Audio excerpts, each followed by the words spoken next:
Hi everyone, in this video we're going to look at VPN and IPsec concepts. A VPN or a virtual private network is basically a private tunnel that uses the public network to carry information within a private network.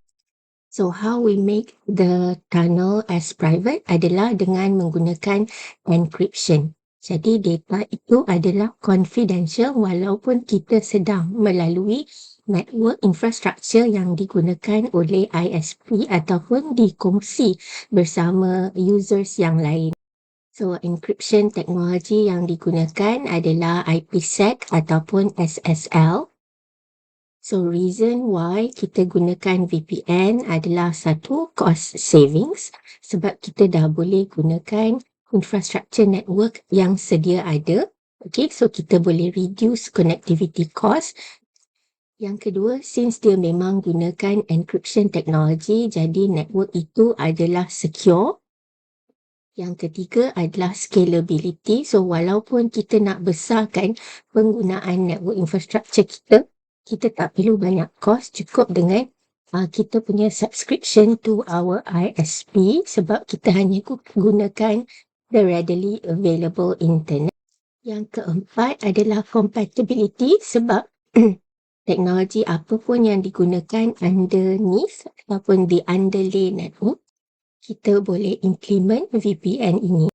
So for example, we have connection from home yang hanya ada for example broadband pun masih boleh gunakan this VPN connection. So the first type of VPN adalah site-to-site. The site-to-site VPN is terminated on VPN gateways. So the encryption happens between the gateway. So the client host it seamlessly lah connect kepada the VPN. On the other hand, the remote access VPN adalah on a need basis. So kita ada connection hanya bila perlu lah. And we use VPN client softwares to make the connection to our VPN gateway for the connection to our net. Kita juga boleh view cara kita implement VPN ni melalui how we manage ataupun siapa yang jaga kita punya VPN. The first one is enterprise managed VPN. So kita dah tengok ada dua jenis tadi. Site to site VPN di mana kita gunakan software dan kita gunakan firewall for example untuk jadikan VPN gateway to connect between branches. So dalam teknologi ni ada jugalah teknologi lain yang involve, for example IPsec VPN, GRE over IPsec, Cisco proprietary DM VPN dan juga IPsec virtual tunnel interface. So ini adalah teknologi yang kita boleh gunakan untuk implement site-to-site VPN. And usually we implement these protocols on a hardware as the VPN gateway. On the other hand, kalau kita use remote access VPN, so it's usually on the client side punya hardware, for example laptop kita. So contoh kegunaan dia adalah kalau user ataupun employee yang gunakan internet di rumah untuk access your VPN. So dia memerlukan software, client software untuk connect. Okay, so contohnya Cisco AnyConnect. Okay, untuk selain Cisco kita ada Microsoft VPN client contohnya. So dia ada client software tertentu yang implement encryption. Okay, so itu client based IPsec VPN connection ataupun ada lagi satu cara dipanggil clientless. Kalau clientless kita tak perlu specific software, kita gunakan web browser. Okay, so tetapi we know that our web browser has already SSL enabled. So kita ada certain addresses yang digunakan and is encrypted using SSL to connect to our VPN. So itu panggil clientless. Okey, lagi satu cara deploy VPN adalah based on service provider. So kalau kita subscribe the services of the service provider and we want already a VPN service, it will be implemented using beberapa jenis teknologi. Teknologi terkini adalah MPLS, Multi Protocol Label Switching. So it runs on top, usually it runs on top of IP lah. Okay. Kalau solution yang lama-lama atau teknologi yang lama, kita ada frame relay dan juga ATM. So all these technologies usually runs at layer 2 and layer 3. So let's look at a little bit more detail about the types of VPN. Okay, so tadi kita dah tengok remote access VPN. So remote access VPN is usually having the user using its own hardware and sama ada gunakan client base ataupun clientless untuk initiate the remote connection. So the connection is typically enabled by the user dynamically whenever there is a need to connect, tapi selepas tu dia akan release connection lah. So either using a software, for example Cisco AnyConnect, ataupun using a web browser, you initiate the connection and it will create an SSL tunnel ataupun an SSL encryption connection to our SSL VPN gateway di mana site yang kamu try to connect itulah. So through this secure connection, kamu boleh access your office punya resources which is considered private melalui this public internet. So SSL VPN ni konsep dia adalah berdasarkan public key infrastructure dan juga digital certificate. Okay, inilah cara dia make the connection private dan secure. So kalau kita compare dekat table ni ada dua cara security or encryption ni teknologi, satu IPsec dan juga dua SSL. Okay, so kamu boleh compare lah apakah feature being supported by each of these technology. So for example, you have applications supported, authentication strength, encryption strength, connection complexity and connection option. So kalau bandingkan dengan IPsec, SSL punya application yang being supported adalah limited. However, kita ada web browser which is the most simplest way of connecting using SSL. Okay, and authentication strength is considered moderate, uses one-way or two-way authentication. In terms of the key length, dia punya strength adalah moderate to strong. So the key length is 40 to 256. Cuma selalunya dia widely used adalah disebabkan it is extensive, which means kita hanya perlukan any device that can run a web browser. Okay, so the site-to-site IPsec VPN, macam dalam gambar diagram ni. Okay, so it's connection between VPN gateway to VPN gateway lah from one site to another. So it's usually being implemented on the gateway device itself.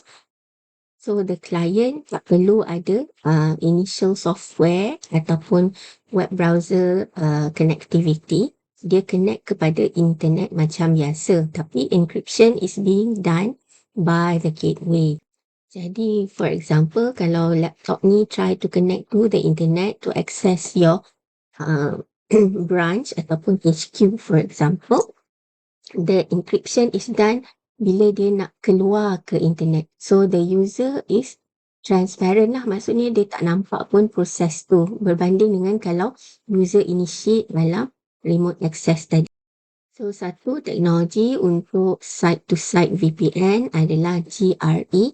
So, this is a non-secure tunneling protocol. So, dia create VPN tetapi dia punya encryption is not being supported. Okay, so GRE does not by default support encryption.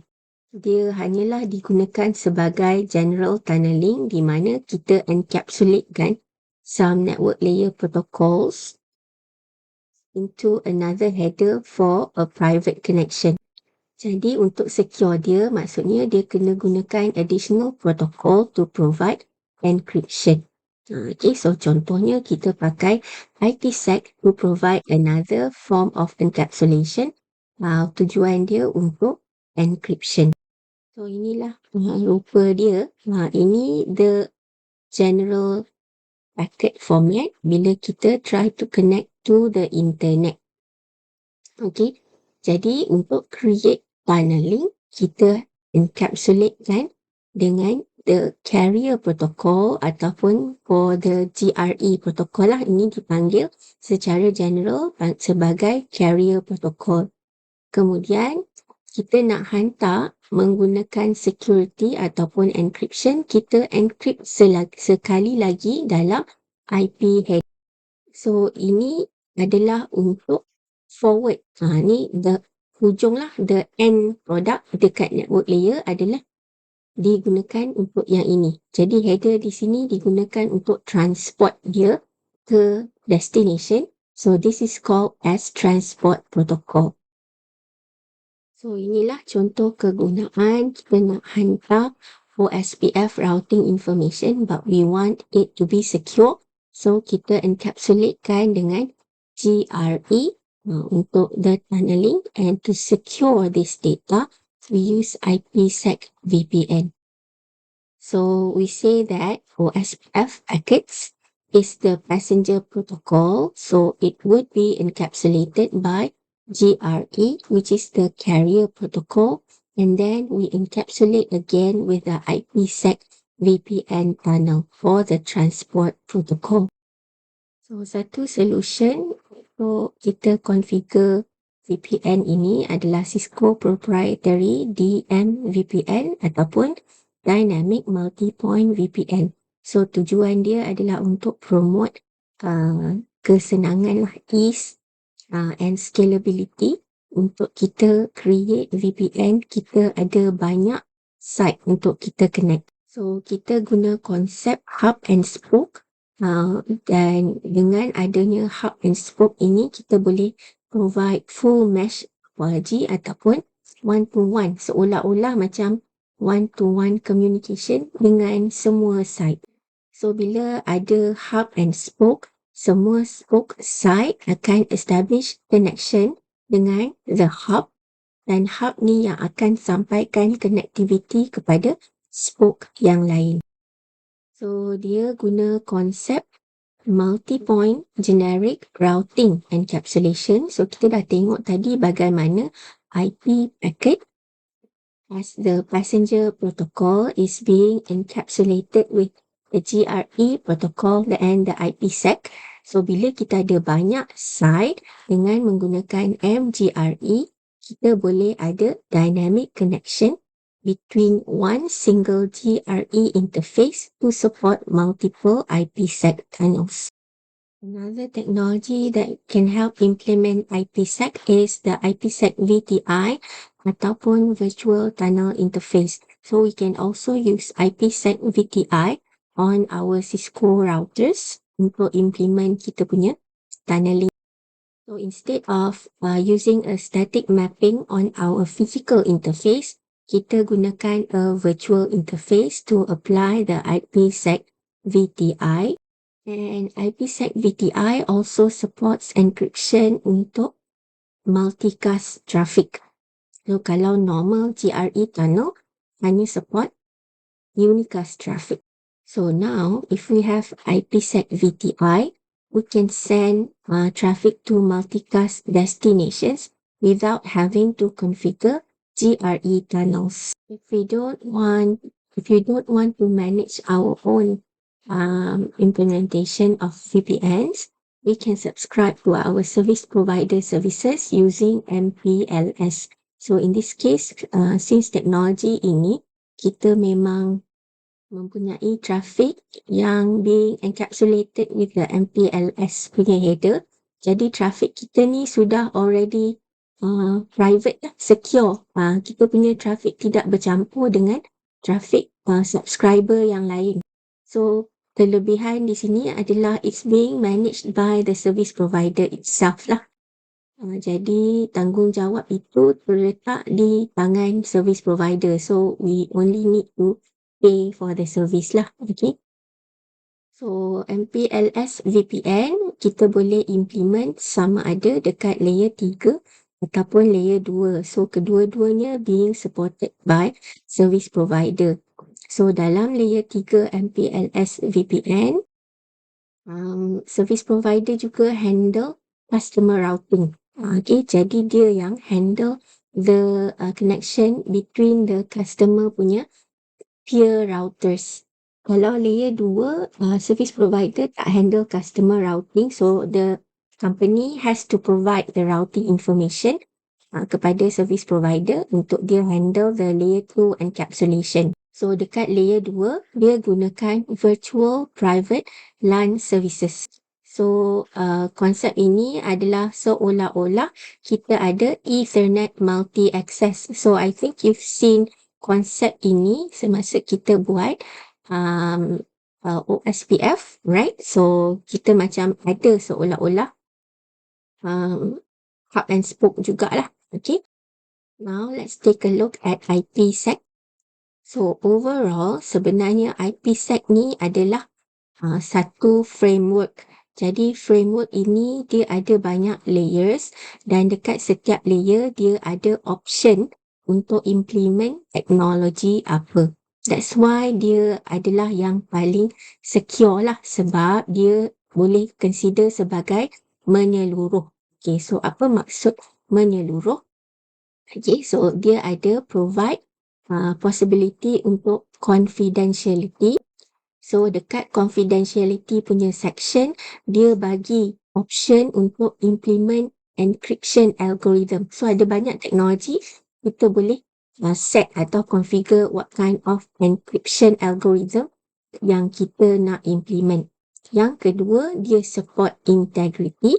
Dekat sini ada beberapa hashing algorithm yang kita boleh implement untuk secure the integrity of the data supaya data tu tidak berubah. And then dia ada origin authentication. Okay, so dia menggunakan Internet Key Exchange Protocol. Finally, for the key exchange, it uses the Diffie-Hellman algorithm.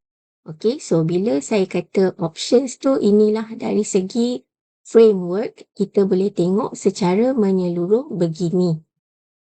So it's not bound to any specific rules. Maksudnya kita bagi IPsec sebagai support semua teknologi ini dekat site pengguna, you tentukan nak menggunakan teknologi apa. So for example, we have already used existing technologies dan tiba-tiba ada protokol yang baru, kita boleh integrate protokol yang baru tanpa perlu buat banyak perubahan kepada kita punya existing implementation. Bergantung kepada keperluan sesuatu organisation.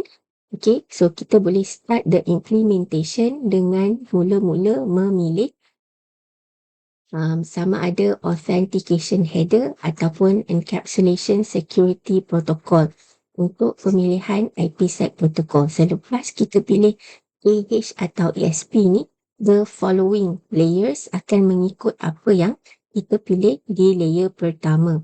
So, authentication header is appropriate only when confidentiality is not required or permitted. Manakala kalau kita nak support confidentiality dan juga authentication, kita pilihlah ESP. So, confidentiality as you already know adalah kita tak mahu orang luar nampak data kita yang lalu dekat network. Jadi, kita pun perlu encryptkan data kita ini. Jadi, the number of technology available itu selalunya dia tunjuk keberkesanan dia menggunakan what is the algorithm and also berapa panjang dia punya encryption key. So, when you choose ESP dekat atas, Okay, maksudnya unique confidentiality. Kita ada beberapa encryption algorithm yang kita pilih untuk implement. Jadi, dia punya the strength of the encryption algorithm adalah mengikut susunan ni lah. Dari kiri less secure dan semakin ke kanan dia lagi secure. So in this case, seal is the most secure encryption algorithm. So dia punya key length adalah 160 bit. The next layer adalah integrity, which means we are able to check whether during transit the data has been changed or not. In this case, kita gunakan hashing algorithm. So sama ada nak gunakan MD5 ataupun secure hash algorithm. Okay, so as always, dia punya encryption key tu, hashing key lagi panjang, lagi secure lah. So untuk secure hash algorithm, dia gunakan 160 bits. Next is the authentication algorithm. So kita ada TSK ataupun RSA. And finally, the secure key exchange, we have Diffie-Hellman. So Diffie-Hellman ada beberapa variation. Okay, so panjang lagi ni, kita ada sampai 24. So you boleh tengok lah, 19, 20, 21 and 24 ada key sizes of up to 2048 bits. Jadi itulah the whole framework of IPsec, and how we configure adalah bergantung kepada what are the needs of our organisation. So that's it for VPN and IPsec.